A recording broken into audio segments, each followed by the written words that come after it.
So hello, ang topic natin ngayong gabi or ngayong araw is cost of production ng ating produce na itlog para sa ating manukan. So for example, meron tayong 90% egg production para sa ating poultry. And ang ibibigay nating given numbers na example is 100 heads. Meron tayong 100 heads na mga paitugin. And yung feeds natin is 33.5 per kilo ng feeds yung halaga natin doon sa ating area. Pero nagbabari yan guys, depende sa inyo. Kaya kailangan alamin nyo rin yung presyo ng inyong feeds per kilo. So, ang hahanapin din natin is kung ilan yung konsumo nila per day. Yung 100 heads na manok is ilan yung nakukonsumo nila per day. Sa akin is 100 grams lang per chick ang ating binibigay. So 10 kilos ng feeds per day ang kanilang nakukonsumo. And then proceed tayo sa computation ng cost of production. And ito na nga po. So yung 90% ng 100 heads is nakakapag-produce sila ng 90 eggs per day. So, i-divide natin yan sa isang dosena. So, sa isang dosena is meron tayong 12 and ang kakalabasan ng computation is 7.5 dozen. So, sa 90 eggs, meron tayong 7.5 dosenang napuproduce or nakukuha. So, ang sunod naman nating step sa pagkuha ng cost of production is yung total ng feeds consumption nila per day. So 10 kilos per day, i-divide natin sa 7.5 dozen. So ang makukuha natin is 1.3 kilogram per dozen. So ibig sabihin sa isang dosenang itlog or ayan sa isang dosena is 1.33 kilogram ng feeds ang nakukonsumo ng ating mga manok para makapag-produce ng isang dosena or 12 pieces of egg. Next computation naman is itong 1.33 kg per dozen, i-multiply naman natin sa presyo ng ating feeds sa ating lugar. So sa akin dito is 1.3 kg per dozen multiply by 33.5 pesos per kilo. Ang makukuha natin is 44.56 pesos per dozen. So ibig sabihin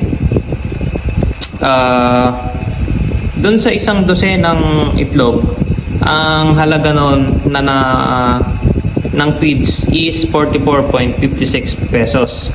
So, ang final step naman natin sa pagkuha para makuha na natin yung cost of production is itong 44 pesos 0.56 per dozen is i-multiply natin sa 12 pieces. Kasi isang dosena yun, kaya 12 pieces ang ilalagay natin dito. So, kailangan nating hatiin yung 44.56 pesos na yun sa 12 pieces para makuha natin yung presyo ng itlog per piece. So 44.56 pesos per dozen divided by 12 pieces per dozen. So ang makukuha natin is ayan, 3.71 pesos per egg. So ibig sabihin, ayan yung cost of production natin sa ating paitlugang manok. Kapag nagpo-produce tayo ng 90% egg production sa ating mga layer. So ganun lang po ang pagkuha ng cost of production ng itlog para ma-monitor nyo kung lugi ba kayo or tubo kayo sa ibibigay yung presyo sa inyong mga product na itlog. So yun, sana nakadagdag tayo ng information sa inyo tsaka knowledge. And ito, sundan nyo na lang tong step na to para sa mga ibang percentage ng inyong egg production. For example, ako dito meron na akong computation for 80% ng egg production ng aking mga manukan, 70%. Typically, ito naman yung dito sa tatlong ito naglalaro. Ang yung egg production ng ating mga manukan. So pag bumaba na sa 70%, ibig sabihin is ano yan? It's time to cull na or ibenta nyo na yung manok or papalitan nyo na kasi masyado nang mababa yung egg production. Pero nakadepende pa rin sa strategy nyo guys. Kung mataas naman yung presyohan ng itlog and large na rin yung makukuha nyo dyan. So ito yung dyan nyo lalaroin yung bibigay ng presyo sa inyong itlog. And kung dyan nyo rin malalaman kung i-maintain nyo pa yung inyong mga manok or ikakal nyo na. So dito meron tayong computation ng 90%. So kahit ano namang heads, number of heads, ito pa rin yung makukuha yung computation guys. Ayan. So sa 90%, 3.71 pesos ang cost of production ng isang itlog.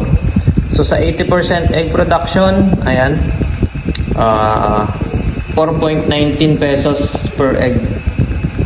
And then dito naman sa ating 70% egg production is 4.80. Pero magbabago yan depende sa presyo ng inyong feeds. Ayan. Nakadepende yan sa presyo ng feeds sa inyong lugar. So, thank you very much. And kung gusto nyo yung ganitong mga video content, consider to subscribe and pasupport ng channel natin. God bless. Peace.